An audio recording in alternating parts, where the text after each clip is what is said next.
민주당의 이재명 전 대표가 먹사니즘을 내세우고 있습니다. 그러나 정작 민주당은 지금 기존의 운동권 이즘에 추가로 이재명 이즘을 결합시키고 있습니다. 민주당의 운동권 이즘은 문정부 때 드러난 국정 철학입니다. 북한의 거짓 비핵화와 평화 전술에 대한 무비판적 추종, 자주 외교로 포장된 중국 사대주의 외교, 경제 현실과 괴리된 소득주도 성장, 시장 원리에 대한 불신과 무시, 규제 일변도의 부동산 시장 정책과 통계 조작, 비현실적인 탈원전, 원전 혐오주의 유포, 대한민국 정통성을 훼손하는 교육 철학, 성평등을 내세운 극단적 페미니즘 교육과 정책, 방송 경영권과 노조 장악을 통한 언론 지배, 자신들만 옳다 여기는 독선과 미투로 밝혀진 위선적 행태 등이 바로 구태 운동권 이즘의 실체입니다.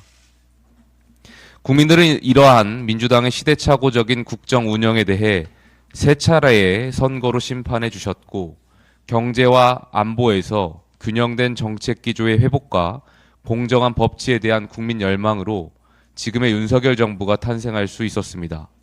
안타깝게도 현재 정부 여당은 사법 딜레마에 갇혀 있고 정권을 탄생시킨 국민들의 기대는 실망과 좌절로 변해가고 있습니다.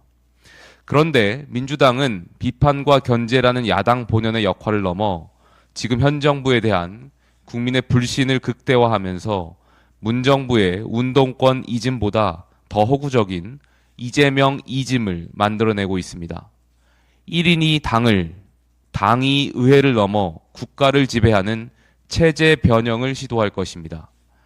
운동권 이즘이 과거 운동권들이 추종했던 사회주의적 세체를 지니고 있다면 이재명 이즘은 그들의 지도자에 대한 무비판적인 추종, 즉 우상화의 초기 단계에 진입하고 있습니다. 그 내용은 첫째, 당대표의 사법 처리는 곧 민주당의 죽음이라는 벼랑 끝 전술 논리로 1인 지배체제를 합리화하는 사당화 전략입니다.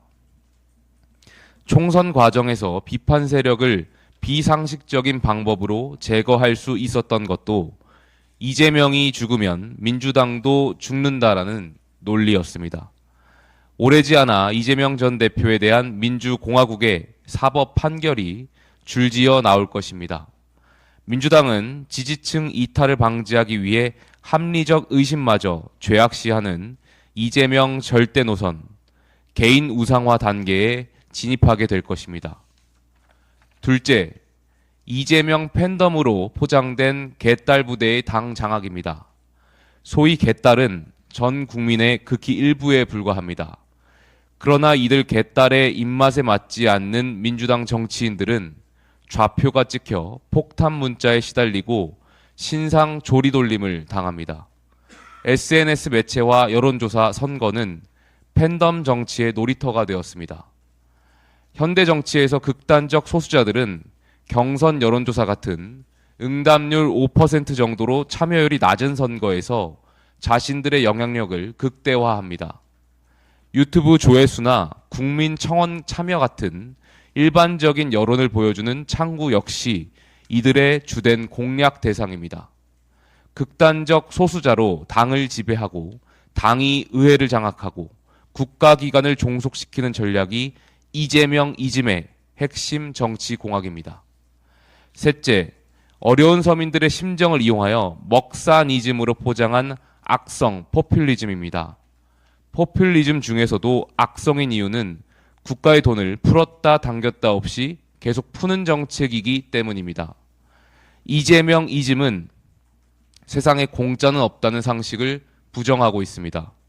달콤한 선심성 지원금을 단계적으로 키우면서 더 많은 국민들을 중독시키려고 합니다. 결국은 미래 세대가 짊어져야 할 재정 부담을 가린 채 국가 재정 적자 확대를 당연시하고 있습니다. 지금 최저임금 논의가 지지부진한 것은 문재인 정권의 급격한 최저임금 인상으로 부작용과 후유증이 남아있기 때문입니다. 기본소득은 무인화가 보편화되는 미래사회에서 불가피한 처방책으로 제시되어야 하는데 이재명 이즘은 거꾸로 기본소득을 앞세워 일하지 않고 받는 소득, 일자리 없는 시대를 앞당기고 있습니다. 지금 기본소득 할 재원이 있다면 그 돈으로 당장 복지 재원을 추가하는 것이 맞습니다. 한국 정치사에서 보수가 대한민국을 지키고 눈부신 경제 성장을 이끌어 왔다면 진보는 독재 권력에 저항하고 소외된 약자들의 이익을 대변해 왔습니다. 민주당이 이 운동권 이즘과 이재명 이즘에서 벗어나 정도를 걷는 야당이 되길 바랍니다. 이상입니다.